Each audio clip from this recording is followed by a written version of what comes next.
Okay, we are going to take a look at the sad ending of Samson.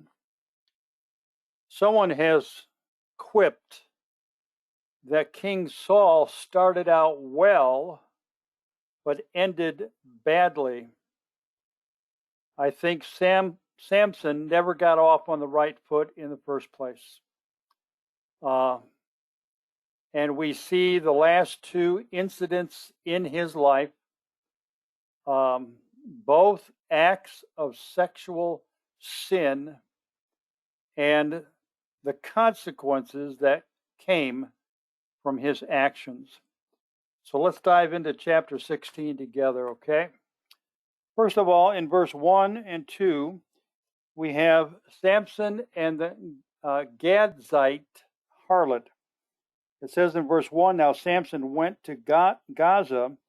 Now this is just down the coast from Lehi, where they attempted to capture him in the previous chapter, and he used the jawbone of a donkey and slew 1,000 soldiers. So he's coming down the coastline, and he sees a harlot there and went into her. So in other words, he sees this woman of the evening, a harlot, a prostitute, whatever label you want to give to that, and he has sexual relations with her. Now, there is no indication that he paid for the sex. There's no indication whether she was along the side of the road as he passed by, but they make contact. And what happens here is the people, the Gadzites, verse 2, hear that he's in the area. And they said, verse 2, Samson has come here. They surrounded the place and lay in wait for him all night at the gate of the city. And they kept silent all night, saying, let us wait until the morning light, then we will kill him. It's interesting that they wanted to wait until daylight. I would think that they would have a better opportunity to try to capture him at night. Now, they know of his prowess. They know of his might. They know of his power. They know the stories of how many people of their kin, because these are related to the Philistines, that Samson has engaged in battle and been victorious over. And so here is Samson in their own backyard, and they are wanting to capture him and put him to death. This certainly would elevate the Gadzites in the eyes of the Philistines. And so here they lay in wait all night long. Notice the text says, in silence, waiting for the day break. But something strange happens. Samson wakes up at midnight. Verse 3. Now Samson lay until midnight, and at midnight he arose and took hold of the doors of the city gate and the two posts and pulled them up along with the bars. Then he put them on his shoulders and carried them up to the top of the mountain, which is opposite of Hebron. Now there's some strange things here in verse 3. Here we have the Gadzites at the city gate being quiet. I think they are so quiet they are in a spiritual sleep that perhaps God placed upon them. How would you not hear Samson rattling the gates and the posts and ripping them out of the ground? And it appears that there is only one gate into the city and one gate out. So at midnight, Samson is aroused. Maybe that's the Spirit of God nudging him, saying, you need to get out of here. And he sees that he is hemmed in.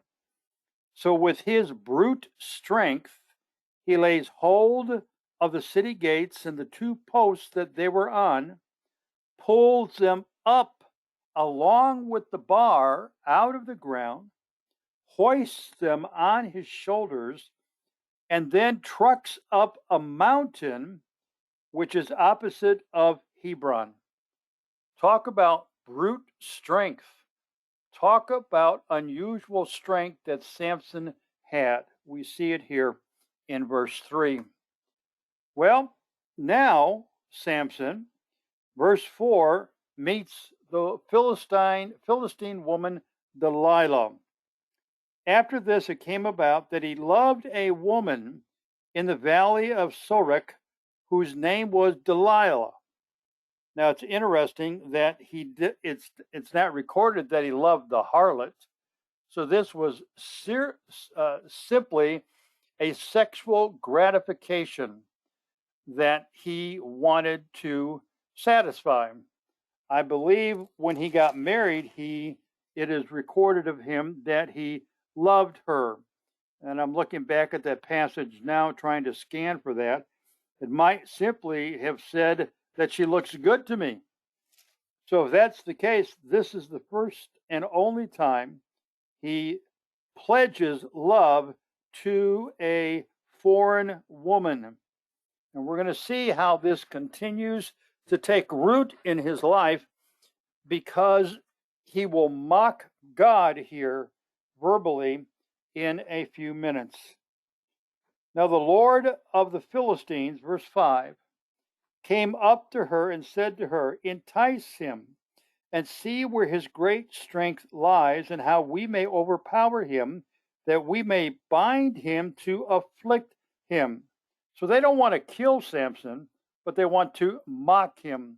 They want to so disable him that he's no longer a physical threat to the Philistines, and yet they can still have power and control over him, and in the process mock him. It goes on to say in verse 5, and how we may overpower him, that we may bind him to afflict him. Then we will each give you 1,100 pieces of silver. That is a lot of money that they are willing to give to this woman to try to identify Samson's strength and corral that strength or utterly remove it. Now, we see the bribe there, 1,100 pieces of silver from each of the lords of the Philistines. Now, we don't know how many came and approached him. The first time that Samson told the riddle, the scriptures record that 30 of the guests came to his wife saying, you need to do this or we're going to burn your house down upon your head along with your father. But how many is unknown. I would say there is at least a multiple of 2 or 3 or 4. And if that's the case, we're looking at almost 5,000 pieces of silver that they would give to this woman. Now, let's go through and take a look at her act of deception. Now, it's interesting, in all the cases that we have studied about Samson, these men, these valiant warriors, choose to use a woman to trick Samson and enslave him. I believe they know that their military strength is of no match for Samson, so they have to come back through the back door. So picking it up in verse 6. So Delilah said to Samson, now keep in mind, they're not married. The scripture doesn't say that. So Delilah said to Samson, please tell me where your great strength is and how you may be bound to afflict you. Samson, you need to wake up. Here she is telling you exactly what she is looking for. She doesn't stop at, please tell me where your great strength comes from. But she adds to that, the reason we want to know where your great strength comes from, because we want to bind you, to afflict you. And Samson, in his pride, begins to play with her mentally. Samson said to her, "If they bind me with 7 fresh cords that have not been dried, then I will become weak and be like any other man." Well, we realize from earlier scripture that that was not the case because he easily broke them as if they were flax. Verse 8, then the lords of the Philistines brought up to her 7 fresh cords that they had not been dried, and she bound him with them. Now, is he awake for this? We will realize that when she shaves his head, he is supposedly sleeping. Is he once again sleeping? Is he so spiritually dull of understanding? Or is he awake and simply holds out his wrists saying, "Go ahead and bind me and I will be weak"? Either way, he's playing with fire, if you please. He's toying with her. In fact, he is mocking her and her gods. Verse 9, now she had men lying in wait in the inner room. So this is all staged. This is not something that would suddenly happen. This is well orchestrated. And she said to him, "The Philistines are upon you, Samson." But he snapped the cords as a string of tow snaps when it touches fire. So his strength was not discovered. Verse 10, Delilah said to Samson, "Behold, you have deceived me and you told me lies." Well, yeah, Samson is playing the pride game. We saw this way back when he uttered the riddle. "Now please tell me how you may be bound." I can remember playing softball in our first church back in Illinois, and it was a church league, and the pitcher was very, very good. It was fast pitch, underhand. And so the first pitch came across the plate, and it froze me dead across the plate. And I'm standing there ready to try to hit the pitch. And he did it a second time, and he did it the third time. He just toyed with me and knew how to go ahead and get the ball across the plate where I was not able to go ahead and react to it. This is what Samson is doing with Delilah. In verse 11, it says, he says, "If they bind me tightly with new ropes which have not been used, then I will become weak and be like any other man." Okay, let's try something different. Okay, the 7 fresh cords didn't work. Why don't you try this, Delilah? New ropes. And notice in the Hebrew, bind me tightly. Wasn't used before. So Delilah took new ropes and bound him with them and said to him, "The Philistines are upon you, Samson." For the men were lying in wait in the inner room, but he snapped the ropes from his arms like a thread. When I taught biblical counseling, one of the things I tried to impress those who were seeking certification was the power of sin in a person's life. And I would take a look out at those who were taking the class, and I would try to find the most strapping man there, and I would ask him to come up. And I had sewing thread on a spool, and I would have him put his hands together, and I would wrap his hands 2 times, and I was telling the students, this is what sin does. It tries to wrap itself around your life. And I would look at the guy, "Can you break that?" "Oh, bing, bada bing, no problem whatsoever." I said, "Put your hands back together again." And I would do it about a half a dozen times. And I said, you can stop a habit of sin for a while, but that's all you're doing because the habit is still there.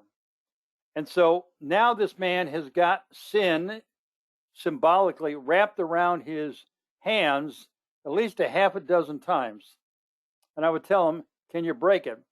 And he would struggle, but eventually he was able to break the threads that bound him. And I said, "Was that harder than the first time?" "Oh, yeah, it was much harder." Well, the principle is the longer you allow sin to bind you up, the harder it will be to break its grasp in your life. I said, "Let's try this one more time." So the man would put his hands together, and I would take the spool of thread and I would wrap it around his hands. And I would wrap and wrap and wrap. And by the time I got done, it probably went around his hands 12 to 14 times. And I said, "Break it." And he would struggle. You could see the veins on his neck bulge out, and he's grunting and groaning. He couldn't break it. He couldn't break it. And so, once again, Samson deceives Delilah and says, "Look, if you do this, then I will be like any other man." Now we come back to verse 13, and Delilah said to Samson, "Up to now you have deceived me and told me lies. Tell me how you may be bound." She doesn't change her thesis. How can we bind you? And after the third time, you would think Samson would get his tunic and his sandals and get out of there. But no, after being worn down, he divulges where his strength is. So while he slept, let me back up to verse 13. And he said, "If you weave the 7 locks of my hair with the web, and fasten it with a pin, then I will become weak." While he slept, which might indicate the other 2 times he was not sleeping, Delilah took the 7 locks of his hair and wove them into a web, and she fastened it with a pin and said to him, "The Philistines are upon you, Samson." But he awoke from his sleep, pulled out the pin of the loom and the web, and his strength was still there. Now, this is getting a bit redundant. I can almost see Samson's pride growing with each act of deception on his part towards Delilah. But now she turns on the feminine charm. Verse 15. Then she said to him, "How can you say, 'I love you,' when your heart is not with me?" Okay, here we're going to pull the emotional strings. "Samson, you fell in love with me when you first met me. I'm simply asking, how can we bind you? What is the source of your strength?" And again, as I mentioned, Samson should have taken note the first time she says, "How can we bind you in order to afflict you?" But in his pride, he thinks that he is invincible. "You have deceived me," verse 15, "these 3 times, and have not told me where your strength is." Now notice, Delilah is just like the woman Samson married. And it came about when she pressed him daily, that's what his wife did, with her words, and urged him, that his soul was annoyed to death. He doesn't think that the disclosure of the source of his strength is going to work against him. But notice in verse 17, he mocks God. He is like Esau. Remember the story of Esau. He sold his birthright for a mess of porridge that his brother cooked. And Hebrews says that he was a godless man. He didn't value his spiritual blessing as firstborn. Notice what Samson does in verse 17. So he told her all that was in his heart and said to her, "A razor has never come on my head, for I have been a Nazarite to God from my mother's womb. If I shave, then my strength will leave me, and I will become weak and be like any other man." He's mocking God. If you have taken a Nazirite vow, why would you deliberately expose yourself to sinful practices and a lifestyle? And the downfall in Samson's life is one, he rejected the counsel of his parents when he said, "Go get that woman, she looks good to me." And he continues his downward spiral by breaking at least 4 of the commandments that I've related that to you before. Also touching the dead carcass in bringing the honey out, and then exposing his parents to his sinful act. His spirituality is superficial. And we saw that last week when he had this great victory. He attributed the victory to God, verse 18 of chapter 15. But then he complains to God that I feel like you're using me. You gave me the victory, but now I'm going to die of thirst and they're going to come back and capture me. When somebody gets involved with a life-dominating sin, listen to me, they will use God when it's to their convenience. They will turn to God at their convenience. And there comes a point where God says, you are no longer going to mock me, and you're going to live with the consequences of your choices. So he tells her what's going on. As I mentioned, he humiliates Jehovah by his statement. And then when Delilah saw that he had told her all that was in his heart, she has more spiritual discernment than Samson does, because she was able to realize that Samson was finally honest with her. And she made him sleep on her knees and called for a man and had him shave off the 7 locks of his hair. Then she began to afflict him, and his strength left him. So instead of exposing the men in the inner room to possible harm, she starts wailing on him. And he doesn't respond. He's like any other man. Then she said, verse 20, the Philistines are upon you, Samson. And he awoke from his sleep and said, I will go out as at other times and shake myself free. But he did not know that the Lord had departed from him. That is a telltale sign of somebody involved with a life-dominating sin. They don't know God has left them, and they are convinced that by sheer effort, pull myself up by my bootstraps, I can handle the problem. That is characteristic of somebody with a life-dominating sin, or as psychology would say, an addiction.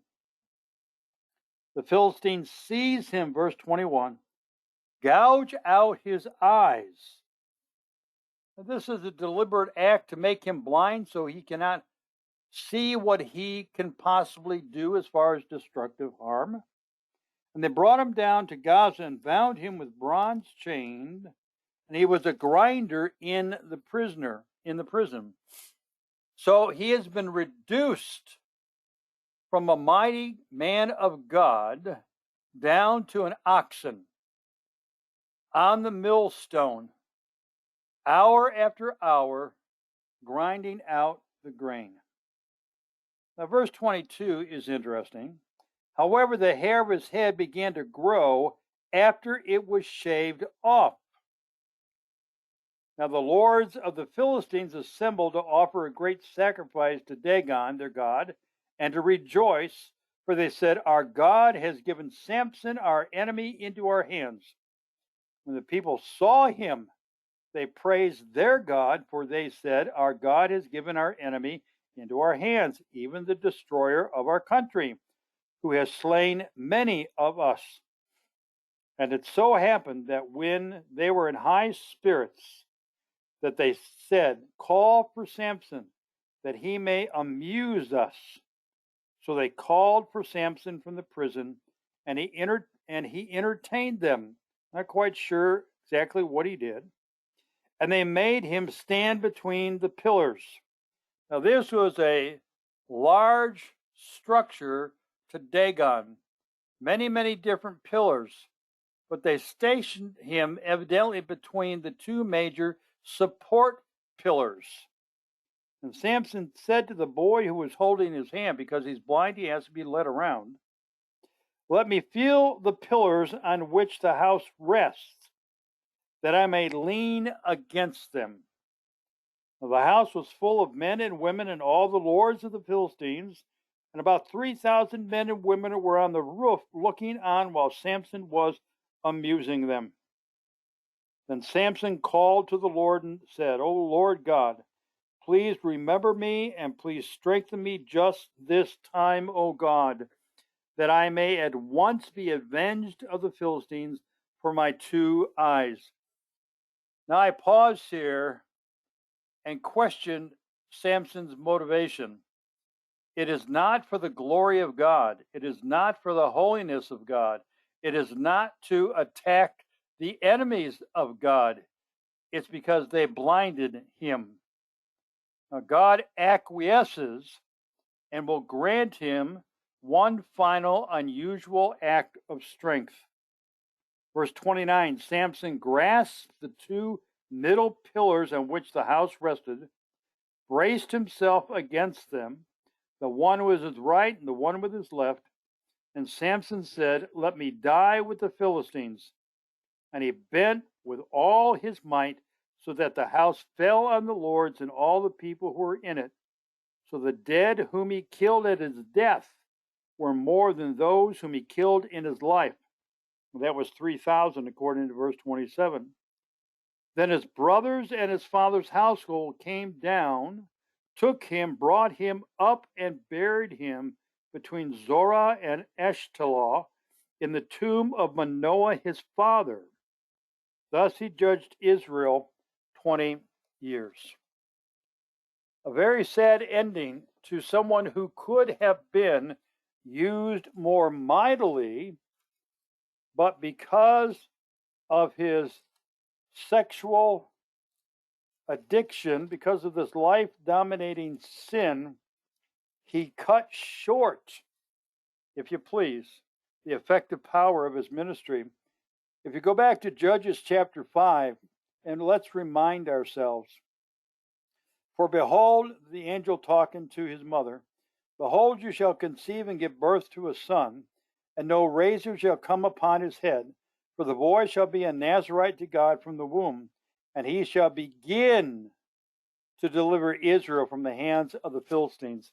This is the only judge, to my knowledge, that never completed the task of full deliverance. The other judges did. Now, what are some lessons here that we can learn? First of all, why is it when God blesses us, we are never satisfied? God blessed Samson with a godly home, with a mom and dad who was trying to raise him in compliance with a Nazarite vow, even providing counsel to him.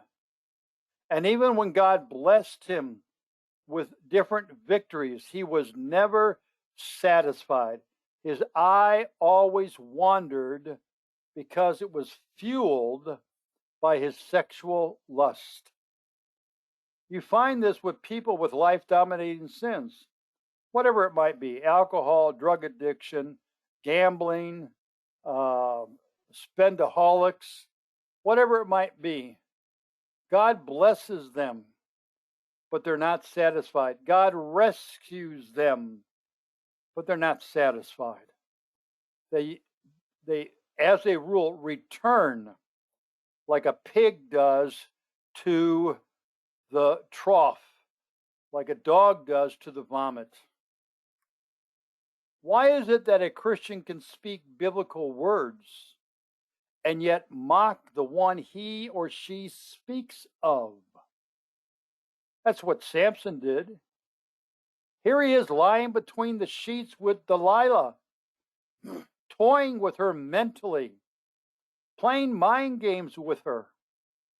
And then finally, to try to get her off of his back, or to think I've broken these bindings 3 times to cut my hair off, I still would be able to do that. He tells her, I'm a Nazarite. I don't think she fully understands what that might mean.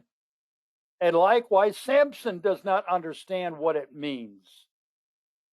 And yet there are Christians living today that speak biblical words, that talk about Christ and God and prayer in the Bible, yet their lives are a mockery against the one they speak of. Is the absence of humility the manifestation of pride? Samson was not a humble person. Even in this last plea for God to give him strength, you see pride. You don't see humility. You don't see brokenness. You don't see, oh God, I have sinned against you. You see pride. And so, can we conclude that pride and humility are 2 sides of a coin and cannot coexist together? They cannot coexist together. One is going to drive out the other. Pride in the externals, Samson's strength, incarcerates a person's real inward strength. Samson could point to his rippling muscles. Maybe they had a Philistine Reader's Digest Gazette that came out that listed, once again, Samson has slain 1,000 of our people.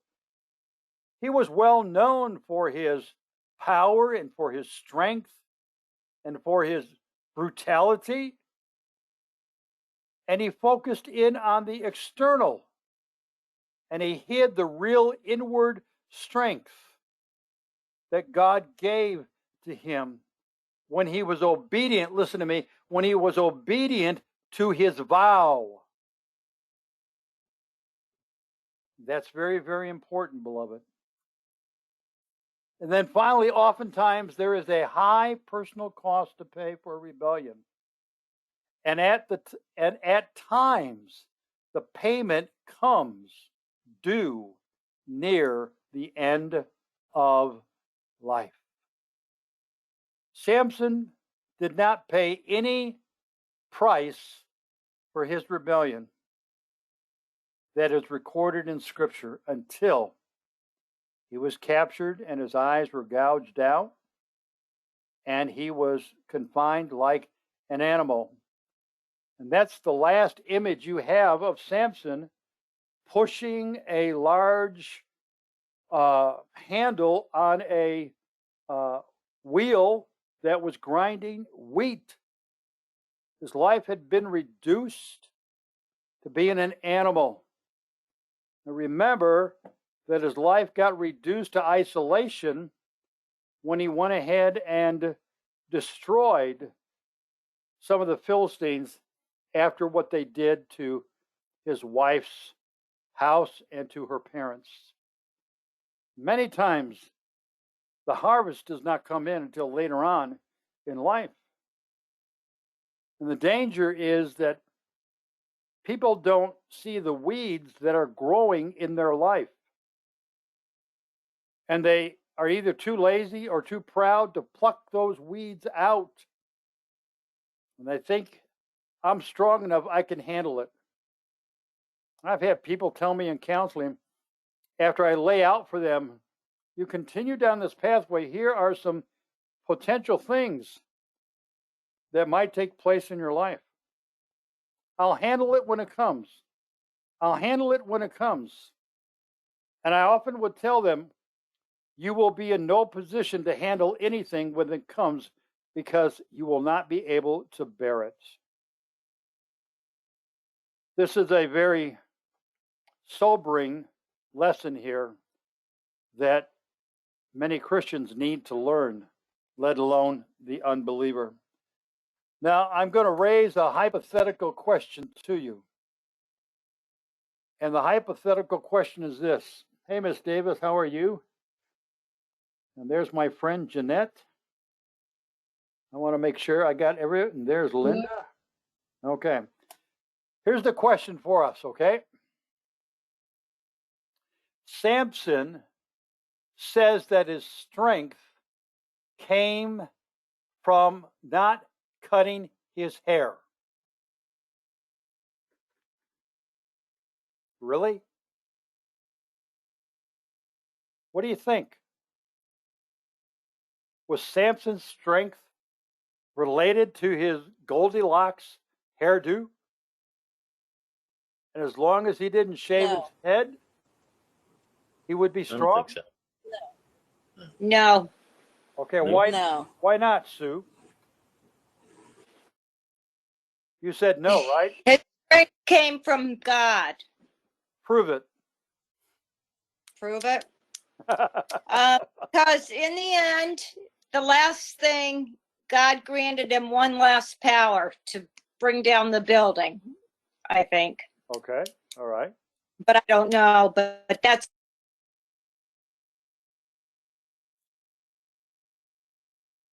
No, you might be on the right track, because prior to his prayer, the scripture specifically records in verse 22, his hair started to grow out on his head. Jody, what did you say? Yes or no?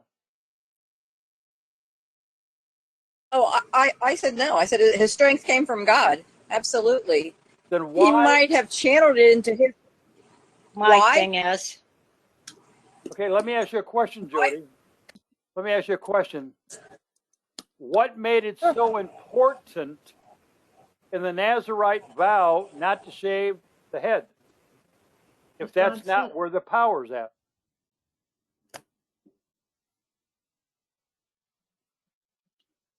I'm afraid I do not know the answer to that, but I still don't believe his power was from his hair. His power is from God. He believed it was in his hair and clung on. But Okay. how? Somebody else want to jump in? God told his parents. That's right. When he got about the Nazirite vows, that a razor should not touch his head, because that is an act of obedience to God, and the strength came through obedience, not from the hair. Okay. All right. So what do we draw from this then? If that's, and I agree with you, the strength was not in his Goldilocks, okay? It was a symbol of his obedience. And as long as he obeyed the requirements of the Nazirite vow, he enjoyed God's favor and blessing on his life. But we saw him break his vow so early on in life when he told his parents, go get that woman because she looks good to me. He didn't shave his head, but he broke his vow right there, and he lost the blessing of God. So what is that? How does that apply to us? If you don't, in 13 verse 5. Yep. Okay, you're kind of breaking up a little bit, Jody.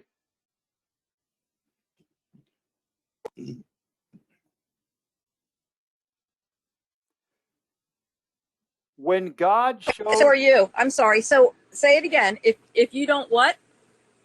If we are instructed by the Spirit of God to do something in obedience, and we don't do that, we are disobedient, and we lose the favor of God. Yeah, that's true. Just like Samson. I think it's a very important principle. All of you are right. It's not in the hair.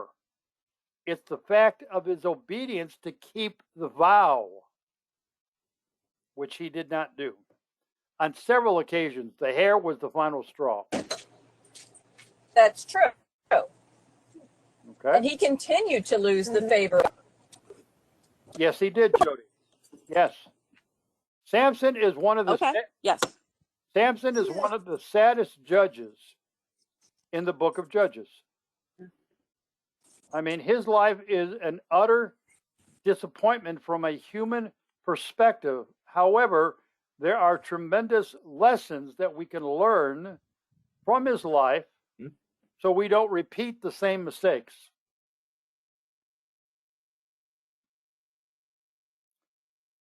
All right, anybody else have any thoughts? I agree. Yeah. Thank you.